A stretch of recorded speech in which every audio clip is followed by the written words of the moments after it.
Okay students, हम लोग पढ़ रहे थे चैप्टर 5 अर्थमेटिक अर्थमेटिक प्रोग्रेशन का।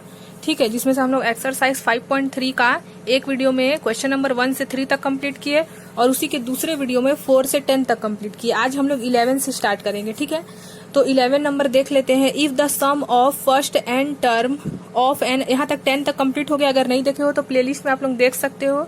ठीक है, एनसीईआरटी क्लास 10 का पूरा आप लोगों को उसी में प्लेलिस्ट में मिल जाएगा। ठीक है, the sum of the n term of n, देखो 11 number, the sum of n term of AP, n term of AP का सम दिया है 4n माइनस एन स्क्वायर।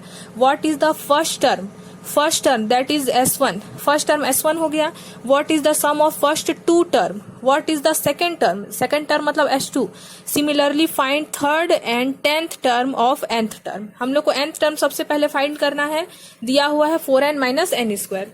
तो सबसे पहले तो nth टर्म जो दिया है उसको लिख लिया 4n minus n square. First term तो a से शो करते हैं हम लोग, तो सम निकाल रहे हैं इसीलिए S1 लिखेंगे। जहां n है वहां पास बस 1 रखे, तो हम लोग को S1 क्या मिल गया? फर्स्ट टर्म 3 मिल गया। Sum of first second term, second term के लिए हम लोग जहां n था वहां बस 2 रखेंगे। मेन क्वेश्चन में बस n के प्लेस में 2 रख दिया। एक बार फर्स्ट टर्म बोला था, एक बार सेकंड टर्म, तो सेकंड टर्म के लिए 2 रख दिए n के प्लेस में, तो 4 आया। ठीक है, तो सेकंड टर्म हम लोग को क्या मिला? A2। देखो यहाँ S2 जो मिला हम लोग को सम वो 4 मिला, लेकिन फर्स्ट टर्म A तो 3 है। हम लोग को सेकंड टर्म सीरीज में A1 A2 चाहिए, तो फर्स्ट टर्म तो 3 मिल गया। ये तो S2 है ना, A2 थोड़ी है ये। तो A2 निकालने के लिए हम लोग क्या किए? S2 को S1 से माइनस किए। S1 को आप लोग A बोल सकते हो, लेकिन S2 को आप लोग A2 नहीं बोल सकते हो, क्योंकि ये सम है और ये प्रोग्रेशन है। ठीक है, अर्थमेटिक। इसीलिए हम लोग क्या किए? A2 निकालने के लिए S2 में से S1 को माइनस किया, मतलब 4 में से 3 माइनस किए तो 1 आया। ठीक है, अब हम लोग को मिल गया A2। अब कॉमन डिफरेंस के लिए हम लोग को चाहिए था, कॉमन डिफरेंस निकालने के लिए हम लोग को सेकंड टर्म और फर्स्ट टर्म चाहिए, तो फर्स्ट टर्म और सेकंड टर्म हम लोग को मिल गया। अब दोनों को माइनस किए तो -2 आया कॉमन डिफरेंस। हम लोग को पता है अर्थमेटिक प्रोग्रेशन का formula, an is equal to a plus n minus 1 into d. First term तो 3 है, n तो निकाल रहे हैं, d निकाल चुके हैं, सॉल्व कर दिए। an का वैल्यू कितना मिला? पहले ब्रैकेट सॉल्व करेंगे तो प्लस माइनस माइनस 2n जा n हो गया। ठीक है, 2n, फिर माइनस इंटू माइनस प्लस हो गया, 2 1 जा 2। अब 2n तो अनलाइक टर्म है, इसके वजह से कोई भी नहीं है, इसलिए 2n को लिख दिया और 3 + 2 5 कर दिए। तो हम लोग को an कितना मिला? 5 माइनस 2n। हम लोग को देखो क्वेश्चन में बोला क्या है? थर्ड टर्म निकालने, सेकेंड टर्म तो हो चुका, third term and 10th term निकालना है। ठीक है, तो थर्ड टर्म निकाल दिए हैं। देखो यहाँ पास 3 रख दिए हैं, तो यहाँ पास जहां n है वहां 3 रख दिया, और 10 टर्म के लिए जहां n है वहां 10 रख दिए, बस। ठीक है, क्योंकि हम लोग को ये प्रोग्रेशन मिल चुका है। अगर इस टाइप के फॉर्म में रहता an is equal to a plus n minus 1 into d, तब हम लोग यहाँ एक बार 3 निकालने बोला है तो 3 माइनस 1 करते 2 आता। अब 10 बोला था तो 10 माइनस 1 करते, क्योंकि हम लोग यहाँ प्रोग्रेशन मिल चुका है 5 माइनस 2n, इसलिए डायरेक्ट सिर्फ वैल्यू रख दिए। एक बार n के लिए 3 रखे, एक बार 10 बोला था इसलिए 10 रखे। तो A3 क्या मिला हम लोग को? थर्ड टर्म -1 मिला, और 10th टर्म कितना मिला? -15 मिला। ठीक है, अब हम लोग लिख देंगे hence the first two term is 4, the second term is 1। देखो यहाँ पास हम लोग जो फर्स्ट टर्म निकाले थे, सेकेंड टर्म निकाले थे, वो कितना था? 3 था। फर्स्ट टर्म 3 था, सेकेंड टर्म जो S2 निकाले थे वो 4 था, उसी चीज को यहाँ लिख दिया है बस। और थर्ड टर्म कितना निकाले? -1, और 10th टर्म कितना निकाले? -15। यही हो गया हमारा आंसर। बस कुछ नहीं करना है, इतना ही करना है हम लोग को। ठीक है, तो आप लोग अच्छे से एक बार देख लेना, आप लोग को तुरंत माइंड में बैठ जाएगा। ठीक है, 2 बार देखना कम से कम, स्किप मत करना, क्योंकि स्किप कर देने से क्या होता है ना, कहीं बस कुछ मैं बोल रही हूँ छूट जाएगा, फिर आप लोग को आगे समझ में नहीं आएगा। इसलिए कभी भी किसी भी आप लोग एजुकेशनल वीडियो अगर देखते हो, खास करके मैथ्स का, तो आप लोग स्किप मत करना, थोड़ा सा सब्र रखना और धीरे धीरे उसको देखना। ठीक है, तभी आप लोगों के माइंड में बैठेगा। ठीक है ना, अब देख लेते हैं हम लोग क्वेश्चन नंबर 12। तो क्वेश्चन नंबर 12 में क्या बोला है? Find the sum of the first 40 positive integer divisible by 6। देखो क्या बोल रहा है? Find the sum of 40 positive integer divisible by 6। 40 positive integer होना चाहिए और डिविजिबल होना चाहिए 6 से, डिवाइड होना चाहिए 6 से। क्वेश्चन ये बोला है, तो सबसे पहले the sum of the first 40 positive integers divisible by 6, ये तो क्वेश्चन है। Positive integer are divisible by 6, 6 से डिवाइड होने वाला इंटीजर फर्स्ट तो 6 ही है, स्टार्टिंग तो 6 से ही होगा, फिर 12 18 24 6 का टेबल लिख देंगे, है ना, जहां तक आप लोग को लिखना है। हम लोग को पूरा नहीं लिखना है, क्योंकि हम लोग को फर्स्ट टर्म चाहिए रहता है, सेकंड टर्म चाहिए रहता है। सेकंड टर्म इसलिए चाहिए रहता है क्योंकि सेकंड से हम लोग फर्स्ट को माइनस कर सकें, ताकि डी का वैल्यू मिल जाए। तो और हमारा जो सम ऑफ 40 पॉजिटिव इंटीजर बोला है, यानी कि टोटल सम कितना है? 40 है। ठीक है, 40 टर्म है जिसका हम लोग को सम निकालना है, तो हम लोग के पास 40 ऑलरेडी है। अब हम लोग को फॉर्मूला पता है Sn is equal to n/2 2a plus n minus 1 into d. हम लोग को क्या बोला है, सम निकालने बोला है, इसलिए ये फॉर्मूला यूज होगा। n का वैल्यू कितना है 40, n का वैल्यू 40, a का वैल्यू 6 है ना, बस वैल्यू रख दी और कॉमन डिफरेंस कितना है 6 है। अब इसको सॉल्व कर दिया तो 20 आया, 6 2 12, 40 में से 1 माइनस किया 39, 6 हो गया। अब इनको मल्टीप्लाई किए तो इतना आया है ना। ब्रैकेट सॉल्व करते हैं सबसे पहले, मैथ्स में बॉड मास आप लोगों को पता होगा। फिर अगर बॉड मास वाला नहीं पता है तो आप लोग चैनल में देख सकते हो, बॉड मास का भी मैं डाल चुकी हूँ, ठीक है, सर्च करोगे तो मिल जाएगा, उसी चैनल पेज में जाना और प्लेलिस्ट में आप लोगों को मिल जाएगा चैनल में, ठीक है। अब देखो इन दोनों को प्लस किए तो इतना आया और दोनों को मल्टीप्लाई किए तो 4920 आया, ठीक है। यानी कि 40 टर्म जो 6 से डिविजिबल है उनका सम कितना होगा 4920। क्वेश्चन नंबर 13 देख लेते हैं। Find the sum of 15 multiple of 8। Multiple of 8 निकालना है, लेकिन क्या है लास्ट में 15 है। तो देखो हम लोग निकालेंगे, Sn 15 है ये तो पता है। अब हम लोग को इसका सम निकालना है और फर्स्ट टर्म 8 है। देखो क्योंकि 8 का मल्टीपल है यानी कि 8 का टेबल लिखेंगे, 8 1 जा 8, 8 2 जा 16, तो फर्स्ट टर्म तो 8 ही है। सेकंड टर्म 16 में से 8 माइनस करेंगे तो कितना आएगा 8 ही आएगा, है ना। 16 माइनस 8 तो 8 ही आएगा, तो कॉमन डिफरेंस भी 8 आया। हम लोग को सम निकालना है, फॉर्मूला में वैल्यू पुट कर दिए। ए का वैल्यू, एन का वैल्यू कितना है 15 है, क्योंकि 15 मल्टीपल बोला है, इसीलिए जैसे इसमें 40 मल्टीपल बोला था वैसे इसमें 15 बोला है। अब देखो बस वैल्यू रख दिए हैं, ब्रैकेट सॉल्व किए हैं तो आंसर कितना आया 960। यानी कि 15 टर्म है ऐसा है जिसको हम लोग 8 से डिवाइड करेंगे और उसका सम क्या होगा 960 होगा। अब देख लेते हैं question number 14। Find the sum of the odd number between 0 and 50। 0 और 50 के बीच कितना ऑड नंबर है, लास्ट कहां तक जा रहा है 50 तक। तो हम लोग को ऑड नंबर का सम करना है 0 से 50 के बिटवीन, ठीक है। तो सबसे पहले तो 0 से 50 के बिटवीन ऑड नंबर, 0 तो नहीं लिखना पड़ेगा, 1 और लास्ट 49, ये ऑड नंबर है। 1 3 5 7 ऑड नंबर है। फर्स्ट टर्म 1 है, सेकंड कॉमन डिफरेंस 3 में से 1 माइनस करेंगे 2 आएगा। लास्ट टर्म 49 है, क्योंकि 0 से 50 के बिटवीन लास्ट में तो 49 आ रहा है। अब लास्ट टर्म कभी भी आता है तो मैं आप लोगों को फॉर्मूला बताई हूँ, ये वाला फॉर्मूला यूज करना है, ठीक है। तो पहले तो हम लोग an is equal to a plus n minus 1 into d लिख लेते हैं, या फिर l भी लिख लेते हैं। an और l दोनों ही इक्वल होता है, ठीक है। अब वैल्यू रख दिए, l लास्ट टर्म 49 है, a का वैल्यू 1 है, n निकाल रहे हैं, कॉमन डिफरेंस निकाल चुके हैं। सॉल्व कर दिए पहले तो, है ना। n माइनस 2 यहीं रहने दिए, 2 को इधर ले आए, इसको माइनस के तो 48 आया, डिवाइड के तो 24 आया। n का वैल्यू कितना आया 25 आया। अब n का वैल्यू हम लोग को मिल गया। अब हम लोग को निकालना क्या है, सम निकालना है। उसके लिए formula Sn is equal to n/2 a plus l वाला है, क्योंकि लास्ट टर्म दिया है इसीलिए, अगर नहीं देता तो ये वाला फॉर्मूला यूज करते हम लोग, है ना। अभी दिया हुआ है तो ये वाला यूज करेंगे। अब यहाँ पास वैल्यू रख दिए 25, s का वैल्यू n का वैल्यू मिल चुका है 25, a का वैल्यू तो हम लोग को पता है 1 है और लास्ट टर्म 49 है। अब प्लस के तो 50 आया, इसको हम लोग इससे डिवाइड करेंगे तो 25 आएगा ना, 25 और 25 इंटू 25 625। यानी कि 0 से 50 के बीच 149 जितना भी ऑड नंबर है 1 3 5 7 9 11 21 उन सब को ऐड करेंगे तो उसका टोटल सम कितना आएगा 625 आएगा, ठीक है। और ये भी पता चल गया कि 0 से 50 के बीच कितना ऑड नंबर आएगा 25 ऑड नंबर आएगा, ठीक है।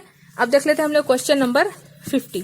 क्वेश्चन नंबर 15 में क्या दिया है, a contract on construction job specifies a penalty for daily completion beyond a certain date follows 200 for the first day. First day के लिए 200 रुपीज 250 फॉर सेकंड डे के लिए बता दिया, और ये थर्ड डे के लिए भी बता दिया 300, ठीक है। The penalty of for each succeeding day 50 rupees बढ़ते जा रहा है, मतलब कॉमन डिफरेंस 50 रुपीज का है। More than for the preceding day, मतलब है ना। How much money of contractor has to pay as penalty if he has delayed the work by 30 days. 30 day के लिए अगर कॉन्ट्रैक्टर पेनल्टी को डिले कर देता है, लेट कर देता है, तो 30 डेज का उसको कितना पैसा देना पड़ेगा, सम कितना होगा, ये पूछ रहा है, ठीक है। तो सबसे पहले तो हम लोग लिख देंगे कॉन्ट्रैक्टर का जो पेनल्टी लग रहा है वो फर्स्ट डे में 200, सेकंड डे में 250 और थर्ड डे में 300। तो सब में 50-50 सक्सीड हो रहा है, इसलिए कॉमन डिफरेंस 50 लिख दिए, और स्टार्ट 200 से हुआ था वो लिख दिए, ठीक है। हम लोग पहले तो हम लोग को इतना पता है कि 30 डे उसको डिले कर रहा है, तो n का वैल्यू तो 30 आ गया, ठीक है। फॉर्मूला हम लोग को पता है Sn is equal to n/2 2a plus n minus 1 into d. इसमें वैल्यू रख दिए हैं, n की जगह 30 रख दिए हैं, a का वैल्यू 200 है, कॉमन डिफरेंस 50 है, वैल्यू रख दिए हैं। ठीक है, सॉल्व किया तो 400 हुआ, 30 में से 1 माइनस हुआ 29 आया। इन दोनों को मल्टीप्लाई किए तो 1450 आया, दोनों का सम 1850 आया। अब दोनों का मल्टीप्लाई किए तो 27,750 आया। 30 डेज अगर डिले कर देता है तो पेनल्टी। ठीक है, तो कितना पे कर, अगर वो 30 डे पेनल्टी अगर डिले कर देता है तो 30 डे का 50 रुपीज के हिसाब से सम कितना आ रहा है, उसको कितना देना पड़ेगा, 27,750 रुपीज पे करना पड़ेगा अगर वो 30 डे डिले कर देता है तो। ठीक है, अब देख लेते हैं हम लोग क्वेश्चन नंबर 16। क्वेश्चन नंबर 16 में क्या है, a sum of ₹700 is to be use to give 7 cash prize to student. Sum of, देखो द सम ऑफ 700 सम है, ठीक है, और 7 कैश प्राइज है। Student of school over all academic performance if each prize ₹200 less than preceding price. 20 rupees less होते जाएगा preceding price से। ठीक है, तो find the value of each price. तो 7 प्राइस है, टोटल 7 प्राइस, उसमें से 20 लेस होते जाएगा प्रीसीडिंग प्राइस से, तो उस प्राइस का सम कितना है, लेकिन ये बता दिया है कि 700 रुपीज को यूज कर रहे हैं। ठीक है, तो देखो सबसे पहले लिख देंगे फर्स्ट प्राइस को, तो हम लोग को पता ही नहीं है, हम लोग को बस इतना पता है कि जो टोटल सम है एसएन का वैल्यू है वो 700 रुपीज है, ये बस पता है हम लोग को। ठीक है, और 20 लेस करते जाना है, लेस प्रीसीड कर रहे हैं, कम कर रहे हैं, तो फर्स्ट प्राइस को हम लोग एक्स मान लिए, सेकंड प्राइस लेस होते जा रहा है इसलिए -20, थर्ड प्राइस और लेस हो जाएगा, 20 लेस होते जाएगा। मान लो फर्स्ट प्राइस एक्स है, सेकंड प्राइस -20, थर्ड प्राइस -40, तो आप लोगों का ये थर्ड प्राइस हो गया, फोर्थ प्राइस हो जाएगा एक्स -60।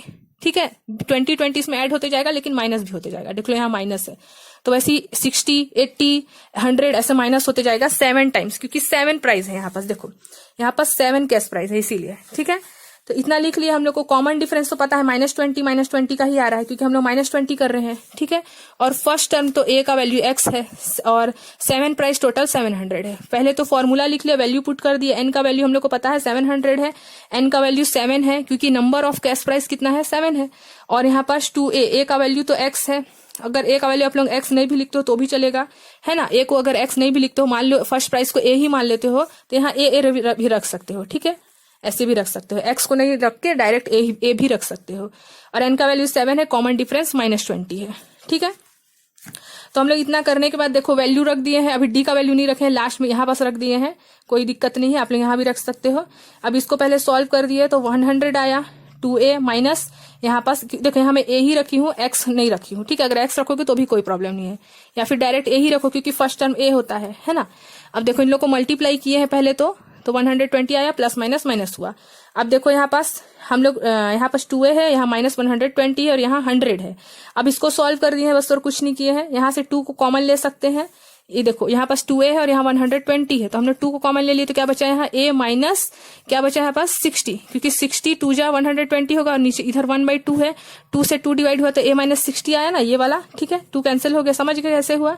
और यहाँ a को छोड़ दिए, 100 को इधर लेके चले जाएंगे या फिर 160 को इधर लेके आ जाएंगे तो प्लस में आ जाएगा, तो 100 प्लस 60 160 हो जाएगा। तो a का वैल्यू कितना आया, फर्स्ट प्राइस 160 आया। तो therefore the value of each price, 7 price था, first, second, third, fourth, fifth, six, 7, और बोला था 20 लेस होते जाएगा, 20 फिर 40 फिर 60 फिर 80 फिर 100 ऐसे लेस होते जाना है। तो फर्स्ट प्राइस 160 है तो दूसरा प्राइस 140 होगा, 20 लेस हो गया, फिर देखो फिर 20 लेस कर दिए, फिर 20 लेस कर दिए, तो ऐसे प्राइस मिल गया। यानी कि first price is 160, second price 140, third price 120, fourth price 100, fifth price 80, six price 60 और सेवेंथ प्राइस 40। ठीक है, अब देख लेते हैं question number 17। In a school, student thought planting trees in around a school reduce air pollution. It was decided that number of trees that each section of each class will plant will be same as class in each day studying. Example, section of class 1 will plant 1. Section of class 1, class 1 में उन लोग 1 plant लगाएंगे, class 2 में 2, class 3 में 3, class 10 में 10, ऐसे करके बढ़ते जाएंगे। ठीक है, there are 3 section of each class, मतलब मान लो क्लास 1 है तो उसका 3 सेक्शन है, क्लास 2 है तो उसका 3 सेक्शन है। ठीक है, तो how many trees will be planted by the student, तो कितने उन लोग स्टूडेंट प्लांट लगा सकते हैं, मतलब कितने प्लांट लगाएंगे। ठीक है, तो उसके लिए हम लोग क्या करेंगे, सम निकालने बोल रहा है हम लोग को। तो पहले तो हम लोग लिख लेंगे 1 2 3 4, क्लास 12 तक है तो लिख लिए। फर्स्ट क्लास तो 1 ही है, तो हमारा जो फर्स्ट टर्म है वो 1 है। कॉमन डिफरेंस 2 में से 1 माइनस किया 1 आया।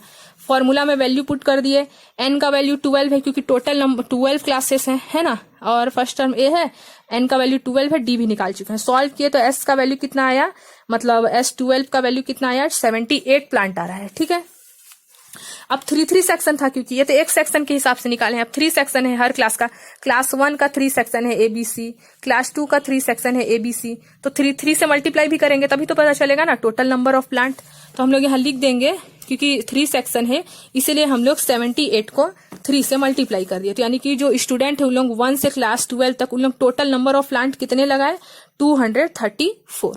ठीक है, अब देख लेते हैं क्वेश्चन नंबर 18। क्वेश्चन नंबर 18 में क्या है, A spiral is made up of successive semicircle with center alternatively at A and B starting with center at A. Radii मतलब उसका रेडियस है वो 0.5 है, फिर 1 है, फिर 1.5 है, फिर 2.0 है।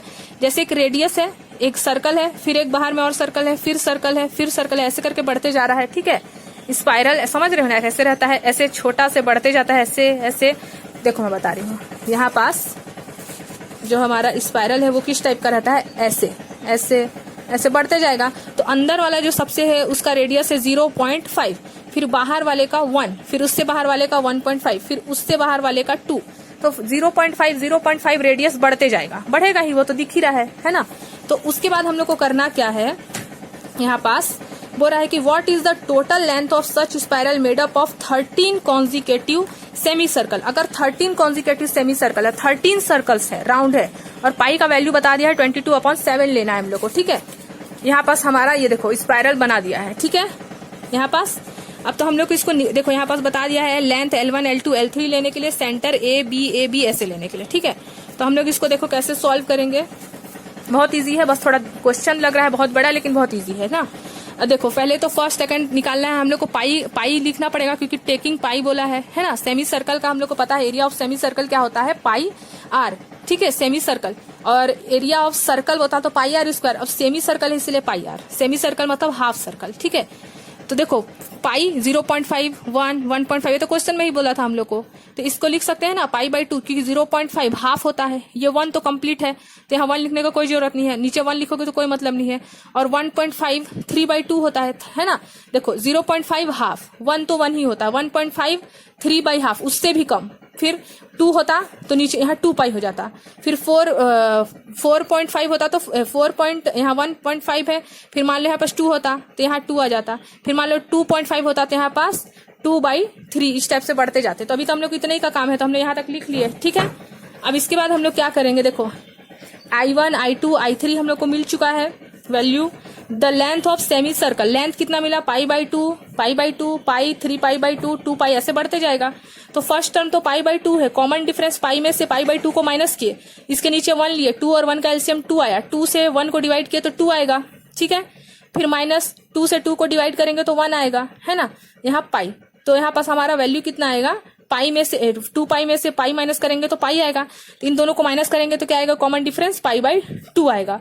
और S13 सेमी सर्कल है, ये फाइंड करना है हम लोग को। फॉर्मूला पता है, वैल्यू पुट कर दिए, ए का वैल्यू पाई/2 है और कॉमन डिफरेंस पाई/2 निकाले हैं। सॉल्व कर दिए, यहाँ पास 1 मान के एलसीएम वाला जानते हो ना, 2 और 1 का एलसीएम 2 होता है, वैसे वाला कर देंगे। यहाँ पास अच्छा नहीं भी करेंगे तो चलेगा, 2 6 12 कर दिए तो पाई प्लस 6 पाई बचा, 6 पाई प्लस 1 पाई कुछ नहीं है तो 1 है, तो 6 + 1 7 पाई हो गया। अब हम लोग 13 7 जा 91 पाई/2, पाई का वैल्यू हम लोग को पता है, बुक में दिया भी और नहीं भी देता है तो हम लोग को याद है 22/7। तो पाई का वैल्यू रख दिया हम लोग 22/7, 7 13 जा 91 होता है ना, और 2 1 जा 2, तो 13 × 11 करेंगे तो क्या आएगा, 143। यानी कि जो उसका लेंथ है वो 143 है। जो हमारा इसका जो बढ़ते जाएगा ना उसमें 13 कॉन्जिकेटिव, तो उसका जो लेंथ है वो कितना है, 143। तो therefore the length of such spiral 13 consecutive semi circle will be 143। ठीक है, सबसे मेन यहाँ ध्यान देना है, बस ये first term, second term, third term मिला तो फर्स्ट टर्म तो मिल ही गया, कॉमन डिफरेंस के लिए इन दोनों को माइनस कर दिए, वैल्यू पुट कर दिया, बस। ठीक है, अब देख लेते हैं हम लोग क्वेश्चन नंबर 19। क्वेश्चन नंबर 19 में देखो क्या दिया है। क्वेश्चन बस बड़ा बड़ा है, बाकी आप लोग थोड़ा सा प्रैक्टिस करना। आप लोग वीडियो को 2 बार कम से कम अच्छी तरह से देख लेना, तो आप लोगों को पूरा अर्थमेटिक प्रोग्रेशन क्लियर हो जाएगा।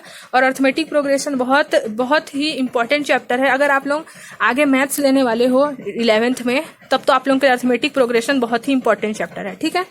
तो देखो 200 logs are stacked in the following manner. ये देखो ये 200 लॉक्स है, लॉक्स ठीक है, लकड़ी का गट्ठा बोलते हैं हिंदी में, वो रखा हुआ है। कितना लॉक्स है? 200 लॉक्स है। 20 logs in bottom row, bottom row मतलब बीच में सबसे नीचे वाले में 20 लॉक्स है, फिर 19 लॉक्स है, फिर 18 लॉक्स है, ठीक है। सबसे नीचे में 20, फिर 19, फिर 18, एक एक कम होते जा रहा है। In how many rows are 200 logs places and how many logs are in the top row. सबसे टॉप रो में कितना लॉक्स है और 200 लॉक्स को हम लोग कौन से रो में प्लेस कर सकते हैं, रख सकते हैं, ठीक है। जैसे कि सबसे नीचे में 20 रखे, फिर ऊपर में 19 रखे, फिर 18 रखे, तो टोटल कितना ऐसे हम लोग को रो बनाना पड़ेगा कि हम लोग का 200 लॉक्स कंप्लीट हो जाए, ठीक है। तो सम निकालना पड़ेगा। तो सबसे पहले तो 20, 19, 18 तो हम लोग को बता चुका है। फर्स्ट टर्म भी दिया हुआ है, कॉमन डिफरेंस तो 19 में से 20 माइनस किया तो माइनस आ गया। हम लोग को एस एन का वैल्यू बता दिया है, मतलब टोटल सम 200 है, टोटल लॉक्स कितने हैं 200। फॉर्मूला में वैल्यू रख दिए। हम लोग को अभी एन का वैल्यू पता नहीं है, पता करना है। एस एन का वैल्यू पता है 200 है, ए का वैल्यू पता है 20 है, एन का वैल्यू फाइंड कर रहे हैं, कॉमन डिफरेंस गिवन है ना। अब हम लोग इसको जब सॉल्व कर दिए, पहले तो ब्रैकेट सॉल्व किए, इसको इधर भेज दिए, मल्टीप्लाई में हो गया, डिवाइड में था, इसको ब्रैकेट ओपन कर दिए तो 41 एन जा और minus plus minus n, n का एन स्क्वायर हो गया, ठीक है। अब इसको हम लोग इधर ले आएंगे, मिडिल टर्म स्प्लिट मेथड पता है आप लोगों को, लास्ट को फर्स्ट से मल्टीप्लाई करते हैं, कुछ नहीं है तो 1 है, फिर बीच वाले को ऐसा स्प्लिट करते हैं कि मल्टीप्लाई करे, तो जैसे कि 400 इंटू 1 किए तो 400 आया। अब इसको हम लोग एलसीएम लेंगे और इसको प्लस और माइनस करने पे ऐसा नंबर लेंगे कि मल्टीप्लाई करे तो 400 है और प्लस या माइनस या फिर प्लस करे तो 41 आ जाए, मिडिल टर्म आ जाए। तो देखो 16 प्लस 25 करें तो 41 आ रहा है, और माइनस दिया था इसलिए माइनस ले लिया ताकि माइनस माइनस प्लस होकर माइनस में ही आंसर आए। नहीं जानते हो मिडिल टर्म वाला तो एक बार जरूर देख लेना, मैं वीडियो डाल चुकी हूँ, ठीक है, आप लोग चैनल में देख लेना। अब देखो यहाँ n-16 कॉमन निकल जाएगा और यहाँ n-25 बचा है। n का वैल्यू कितना आया? 25 एंड 16 आया, ठीक है। नंबर ऑफ जो हमारा रॉ है या तो 25 होगा या तो 16 होगा। जो लाइन बना हुआ है ना, या तो वो 25 है या तो 16 है। अब ये पता करना है कि वो 25 है कि 16 है, ठीक है। तो हम लोग एक बार 16 रख के चेक करते हैं। an = a + n - 1 × d में एक बार 16 रख दिया n के प्लेस में, तो हमारा आंसर कितना आया? 5 आया। और जब हम लोग 25 रखे तो हमारा आंसर कितना आया? -4 आया। ए वाला हम लोग को फर्स्ट टर्म गिवन है ना, उसमें कोई प्रॉब्लम नहीं है, 20 है, कॉमन डिफरेंस यही यूज हो रहा है। बस हम लोग एक बार n के प्लेस में 16 रख रहे हैं, एक बार 25, तो 16 रख रहे हैं तो 5 आ रहा है, 25 रख रहे हैं तो -4, तो -4 माइनस में तो आंसर आएगा ही नहीं, माइनस हम लोग लॉक्स थोड़ी रखेंगे। तो हमारा 16 वाला आंसर करेक्ट है, यानी कि 5 रो ऐसा है, मतलब हम लोग ऐसे कर, यहाँ 3 रो और है, यहाँ पास और ऊपर में हम लोग का और 2 रो आएगा, जिसको हम लोग जब ऐड करेंगे तो 200 आ जाएगा, यानी कि आंसर कितना आएगा? 5। a16 = 5 इसका आंसर आ जाएगा, माइनस कंसीडर नहीं होगा, ठीक है। अब देख लेते हैं हम लोग क्वेश्चन नंबर 20। क्वेश्चन नंबर 20 क्या है? देखो, in a potato race bucket is placed in the starting point which is 5 metre from the first. 5 metre first बता दिया है, फिर 8 है, फिर 11 है। क्वेश्चन आप लोगों के बुक में थोड़ा गलत दिया था, 13 दिया था, गलत है ना, उसको सुधार लेना, क्योंकि 3 मीटर का डिफरेंस है, कॉमन डिफरेंस। तो 5 + 3 8, 8 + 3 11, 11 + 3 14, ऐसे बढ़ते जाएंगे, ठीक है। अब यहाँ बोल रहा है देयर आर 10 पोटैटोस, 10 पोटैटोस है टोटल। उसको, इस लड़की को जाना है, एक उठाना है, फिर लाना है, फिर जाना है, फिर एक उठाना है, फिर वापस आना है। तो एक बार जाएगी, फिर वापस आएगी, फिर जाएगी, फिर वापस आएगी, ठीक है। यहाँ बोल रहा है एक competitor start from bucket picks up nearest potato. सबसे पहले तो नियरेस्ट पोटैटो को ही उठा के डालेंगे, सबसे पास वाला है ना। उसके बाद बोल रहा है it drops in bucket run back pick up next potato. मान लो फर्स्ट पोटैटो उठा रही, डाल ली, फिर आई, फिर सेकंड उठाई, फिर डाल ली, तो सबसे नियरेस्ट को सबसे पहले डाल रही है। What is the total distance between competitor has run. तो मान लो पहले 5 मीटर दौड़ी, फिर वापस आई तो 10 हुआ, फिर 8 आई, फिर वापस आई तो 16 हुआ। तो ऐसे करके वो 10 बार आना जाना की, तो 10 × 20 हो जा रहा है। 10 बार आई गई तो 2 से मल्टीप्लाई भी होगा, तो वो हम लोग को फाइंड करना है। टोटल लेंथ कितना वो दौड़ी, आई गई, सम फाइंड करना है, ठीक है। तो हम लोग देख लेते हैं इसको भी। सबसे पहले तो डिस्टेंस ऑफ पोटैटो, पहले तो 5, 8, 11, 14 दिया है, कॉमन डिफरेंस 3 दिया हुआ है बुक में, है ना। नहीं भी दिया तो हम लोग माइनस करके निकाल लेंगे। हम लोग को सम का फॉर्मूला पता है, 10 पोटैटो है तो n का वैल्यू तो 10 ही है ना, n का वैल्यू 10 है, फर्स्ट टर्म भी हम लोग को गिवन है। जब हम लोग इसको सॉल्व किया तो हमारा कितना आंसर आया? S10 का वैल्यू 185 आया। As every time she has run back to bucket, पहले वो बकेट में एक पोटैटो डाली, फिर जाती है, फिर वापस आती है, फिर जाती है, फिर वापस आती है, तो दो दो बार आ रही है, जा रही है, ठीक है। तो यहाँ बोल रहा है the total distance that competitor has to run will be 2 times आ रहा है। If it therefore total distance that competitor है, तो 2 टाइम्स, इसलिए हम लोग इसको बस 2 से मल्टीप्लाई कर देंगे। तो हमारा कितना आया, टोटल रन 370 मीटर, यानी कि 10 पोटैटो उठाने में वो कितना दौड़ी वो लड़की, 370 मीटर। समझ गए। तो हमारा ये वाला चैप्टर कंप्लीट होता है, ठीक है। एक्सरसाइज 5.3 हमारा चैप्टर 5 पूरा अर्थमेटिक प्रोग्रेशन कंप्लीट हो गया है। तो अगर कोई भी इसमें प्रॉब्लम होगा तो आप लोग जरूर पूछेगा। और आप लोगों को अगर क्लास 10th एनसीईआरटी में से कुछ भी डाउट हो या कुछ भी मैथ से रिलेटेड कुछ भी डाउट होगा तो आप लोग पूछ सकते हैं। और अगर अभी तक सब्सक्राइब नहीं किए हैं तो जरूर कर दीजिएगा, ठीक है। और आप लोग ना एजुकेशनल वीडियो चाहे किसी का भी देखें, आप लोग स्किप मत करिएगा, ठीक है। धीरे धीरे देखिएगा। आजकल बहुत सारे लोग 2x में देखते हैं, 2x में क्या है, हड़बड़ पार हो जाता है और हम लोग ढंग से समझ भी नहीं पाते हैं। तो हाँ, नॉर्मल थोड़ा आवाज बढ़ा सकते हैं आप लोग, जैसे 2x से थोड़ा 1.75 ऐसे करके आप लोग देख सकते हो। लेकिन जरूर आप लोग मैथ्स वाला खास करके आराम से धीरे धीरे देखिएगा, ताकि आप लोगों को पूरा क्लियर होते जाए, ठीक है। आप लोगों का बोर्ड है इस बार। अगर आप लोग नेक्स्ट ईयर मैथ्स नहीं भी लेते हो तो भी फिजिक्स पढ़ना पड़ेगा आप लोगों को, है ना। अगर बायो लेते हो तो उसमें मैथ्स का पूरा ये अर्थमेटिक प्रोग्रेशन आप लोगों का बहुत सारा रहेगा उसमें, ठीक है ना। तो अब हम लोग नेक्स्ट वीडियो में देखेंगे नेक्स्ट चैप्टर, ठीक है। चैप्टर 6 है। चैप्टर 6 ट्रायंगल वाला है, तो मैं सोच रही हूँ ट्रायंगल वाला इस टाइप का चैप्टर को लास्ट में पढ़ाएंगे। अभी जो सॉल्यूशन वाला चैप्टर है वो सबको पढ़ते हैं, है ना। तो हम लोग अब नेक्स्ट वीडियो में 6 को बाद में देखेंगे। नेक्स्ट वीडियो में हम लोग देखेंगे कोऑर्डिनेट जियोमेट्री, ठीक है। इस टाइप का जो चैप्टर है थ्योरम वाला उसको लास्ट में देखेंगे। अब हम लोग देखेंगे next chapter coordinate geometry chapter 7, ठीक है।